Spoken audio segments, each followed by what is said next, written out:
Assalamualaikum warahmatullahi wabarakatuh. Kami dari kelompok 6 ingin memaparkan tentang perbandingan Undang-Undang Kesehatan yang lama dan Undang-Undang Kesehatan yang baru. Sebelumnya saya Salman Al-Farizi dengan NIM B1A12273. Saya Melia Anggraini dengan NIM B1A12226. Saya Amir Abdul Malik dengan NIM B1A1222285. Saya Sintia Kudarahma dengan NIM B1A1222264. Saya Reza Nopan Palevi dengan NIM B1A1222297. Saya akan menjelaskan perbandingan antara Undang-Undang Kesehatan lama dengan Undang-Undang Kesehatan yang baru. Yang pertama terletak pada perbedaan di dasar hukumnya.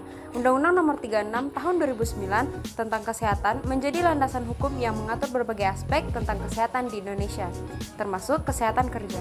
Dalam undang-undang ini terdapat ketentuan yang mengatur tanggung jawab pemerintah dan pemberi kerja dalam menjaga kesehatan pekerja. Namun, ketentuan tersebut cenderung bersifat umum dan tidak memberikan panduan yang jelas mengenai mekanisme pelaksanaannya. Sementara itu, pada Undang-Undang Nomor 17 Tahun 2023 tentang kesehatan hadir sebagai pembaruan yang mengadopsi pendekatan lebih komprehensif dan terintegrasi dalam pengelolaan kesehatan, termasuk kesehatan kerja dengan penekanan pada perlindungan yang lebih baik bagi pekerja. Tanggung jawab pemerintah dan pemberi kerja dalam Undang-Undang Nomor 36 Tahun 2009 Pasal 164 menekankan tanggung jawab pemerintahan dan pemberi kerja dalam melindungi kesehatan pekerja, tetapi secara tidak eksplisit mengatur mekanisme kolaborasi antara kedua pihak. Hal ini dapat menyebabkan kekurangan koordinasi dalam pelaksanaan program kesehatan kerja. Karena sebaliknya Undang-Undang 17 tahun 2003 khususnya dalam pasal 93 menegaskan memiliki tanggung jawab bersama dalam melaksanakan upaya kesehatan kerja serta mendorong keterlibatan sektor swasta. Dengan adanya ketentuan ini diharapkan akan tercipta sinergi yang lebih baik dan pemerintahan sektor swasta dan dalam menjaga kesehatan pekerja. Pada 2024, Wibowo mencatat bahwa perubahan ini dapat meningkatkan kepercayaan pekerja terhadap sistem hukum dan mendorong mereka untuk lebih aktif dalam melaporkan kasus-kasus yang berkaitan dengan kesejahteraan kerja. Selanjutnya yaitu ruang lingkup kesehatan kerja. Undang-Undang Nomor 36 Tahun 2009 memiliki ruang lingkup yang lebih terbatas dalam hal kesehatan kerja yang cenderung fokus pada sektor formal. Dalam Undang-Undang Nomor 17 Tahun 2023 terdapat perluasan ruang lingkup kesehatan kerja yang mencakup berbagai sektor, termasuk sektor informal dan pekerja migran.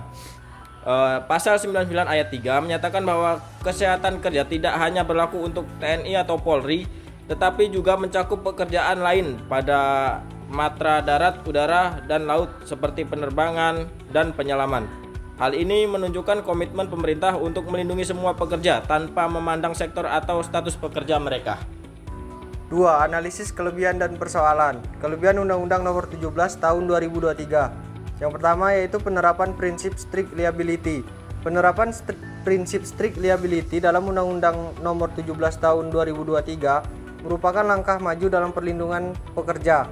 Menurut Wibowo, hal ini memudahkan pekerja untuk mengklaim hak-hak mereka tanpa harus menghadapi kesulitan dalam membuktikan kelalaian atau kesalahan dari pihak perusahaan. Yang kedua yaitu kolaborasi antara pemerintah dan sektor swasta. Undang-Undang Nomor 17 Tahun 2023 menekankan pentingnya kolaborasi antara pemerintah dan sektor swasta dalam penyelenggaraan kesehatan kerja. Kementerian Kesehatan Republik Indonesia menyatakan bahwa kerjasama ini akan menciptakan sinergi yang positif dalam upaya meningkatkan kesehatan kerja, serta mengurangi resiko penyakit akibat kerja yang dapat mempengaruhi produktivitas. Yang ketiga yaitu peningkatan kesadaran kesehatan kerja. Undang-Undang Nomor 17 Tahun 2023 juga berpotensi meningkatkan kesadaran akan pentingnya kesehatan kerja di kalangan pemberi kerja dan pekerja. Dengan adanya ketentuan yang lebih jelas dan tegas, diharapkan perusahaan akan lebih proaktif dalam melaksanakan program kesehatan kerja sehingga dapat menciptakan lingkungan kerja yang lebih aman dan sehat. Yang keempat yaitu perlindungan untuk pekerja migran. Salah satu aspek positif dari Undang-Undang Nomor 17 Tahun 2023 adalah perlindungan yang lebih baik bagi pekerja migran dengan adanya ketentuan yang mengatur kesehatan kerja di sektor informal dan pekerja migran diharapkan mereka juga mendapatkan perlindungan yang setara dengan pekerja di sektor formal.